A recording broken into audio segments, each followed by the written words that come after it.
Yeah. Well, I'm just gonna go through a few different things here. So I'm just gonna tell a little story. Um, a little while ago, maybe late April, Faye Johnstone. I'm not going to play these clips here, but Faye Johnstone gave a talk to friends and colleagues about what we're seeing now, actually.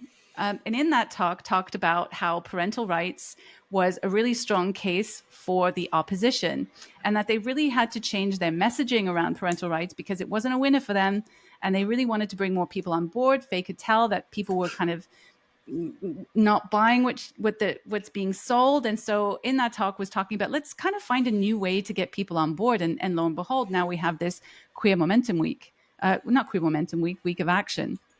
And that I noticed a little while ago, I made this clip about Faye talking with the 519. Again, I'm not going to play. I'll put links in the description if you want to go watch these. But Faye was talking about how the government doesn't give them any money, and they're really penny pinching, and they really need to push hard against transphobia and so on and so forth. But the important thing here is that that was with the 519, which is an organization here in Toronto that is really heavily consulting with schools and other organizations to push queer and trans in school specifically. I did a FOI in August that showed that the gender identity policy at the YRDSB was written by the 519, and they received a lot of money for that, which I'll talk about in the PRCOC conference a little bit. But as we could tell, Wisdom for Action, which was the previous organization for Faye, did receive an awful lot of money. And in this one, we can see nearly $1 million and then $100,000 for two different projects. But these projects ending both in April 2024, so just finished, and July 2024. And so I have a suspicion that that Faye Johnstone had to put this queer momentum together, because that sort of appeared. That's kind of new. So I'm wondering if that is maybe popped up to get new funding and start new projects. Just to point out that very, very, very well funded. And so this is Faye with Fred Hahn. Now, Fred Hahn is the president of CUPE, and he is at all kinds of protests, screaming and shouting about all kinds of oppression. So he is a true believer. And when I say true believer, not only is he big into queer theory, but he is into all of the Marxist intersectional praxis. And the reason I'm bringing Fred up is because I do want to play this clip of, oh, pardon me, this is Fred. This was today. The previous video and this one is today at a Thursday. march. Oh, is it yesterday? Oh, yeah, today's Thursday. Today's Yes, Thursday. of course, 'cause I'm not You're releasing watching that. this on Sunday, so Yeah, at a march to liberate immigrants, or to give anyway. So it's kind of unrelated in a way. But anyway, so let's just listen to what Fred has to say.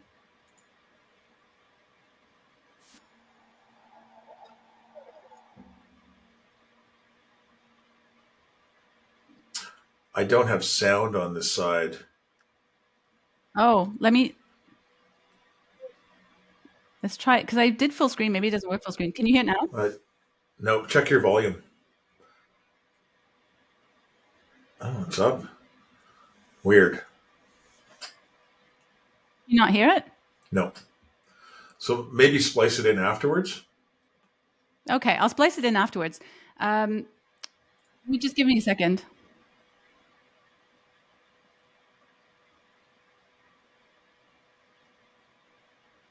Give me a second.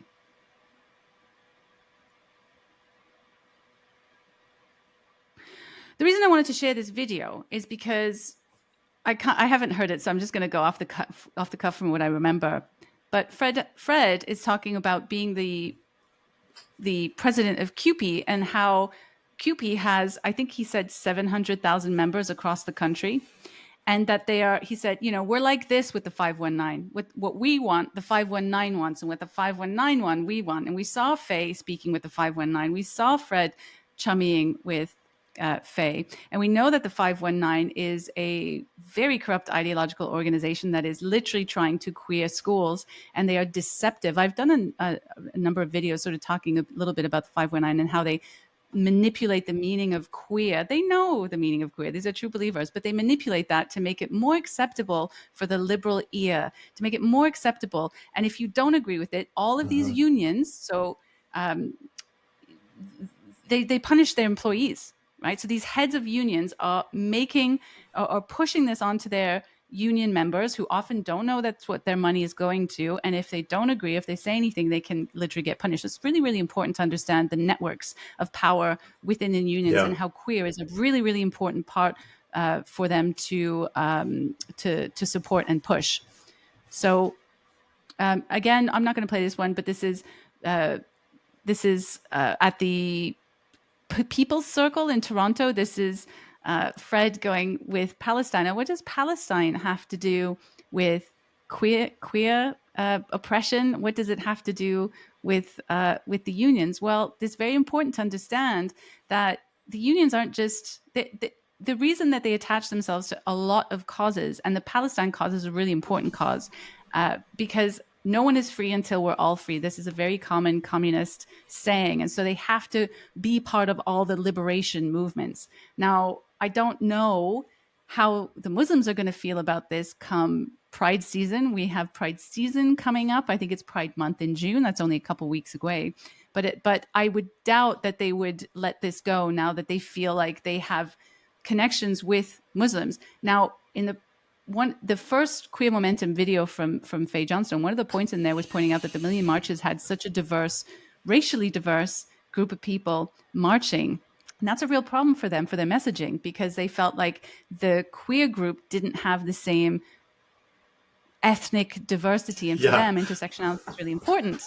And so now they feel, this is my speculation here is now they feel they have the racial diversity, the intersectional diversity that they want to have. And so they're not going to let that go. They're absolutely going to pounce on that and want to be seen with the Muslim Palestine marches over the Yep. summer. But don't forget, part of that is the unions, and the unions are very, very linked to Marxist and communist organizations. We started seeing the Revolutionary Communists Party showing up again and again and again at the marches.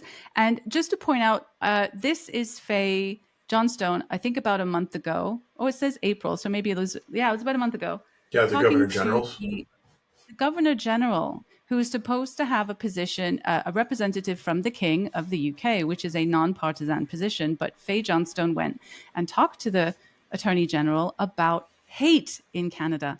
Faye is a very well-connected individual who receives an awful lot of money to push a pet project that, for some reason, the Liberal government, the Liberal Party and the NDP party, especially the NDP being the Union Party, being the Communist Party, Mm-hmm. who really want to push queer Marxism onto people in Canada. And so that's no accident.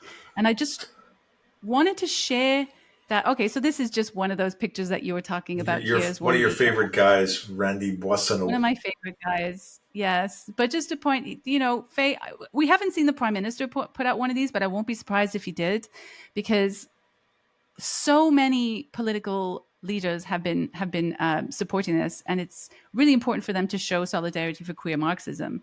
Why? I don't know. Only they could answer that for you. But here is Fred Hahn on Facebook. And as you can see at the very last line, it says, "We must also always remember that no one is free until we are all free." So if anybody wants to understand Queers for Palestine, that's your answer. Because when you are a Marxist, you must participate in solidarity for all liberation movements, whether they are Palestinian liberation movements, queer liberation movements, feminist liberation movements. It doesn't matter if it is a liberation movement, and usually if it's called liberation, there's a Marxist element behind it. They must participate, and so that is what Queers for Palestine is. And so I predict, I'll make another prediction that this Pride season is going to be full of interesting surprises. Mm-hmm. Yeah. I saw a poll, and I can't quote you the numbers, but it was based just on Muslims' voting intentions in the federal election. And the vast majority, like more than the Conservative Party and the Liberals combined, was NDP. And I don't think that's an accident either. No, and the NDP, the unions have shown this solidarity for Palestine and for Gazans, and there's a big conflict there because this is the same group that's pushing queer theory in schools that the Yes. Muslims don't like. So, Yeah. the old expression about politics making strange bedfellows. Uh, I think the origin of the expression "the enemy of my enemy is my friend" is actually comes from wars amongst Islamic groups. Um, it is going to be a very interesting few months coming up.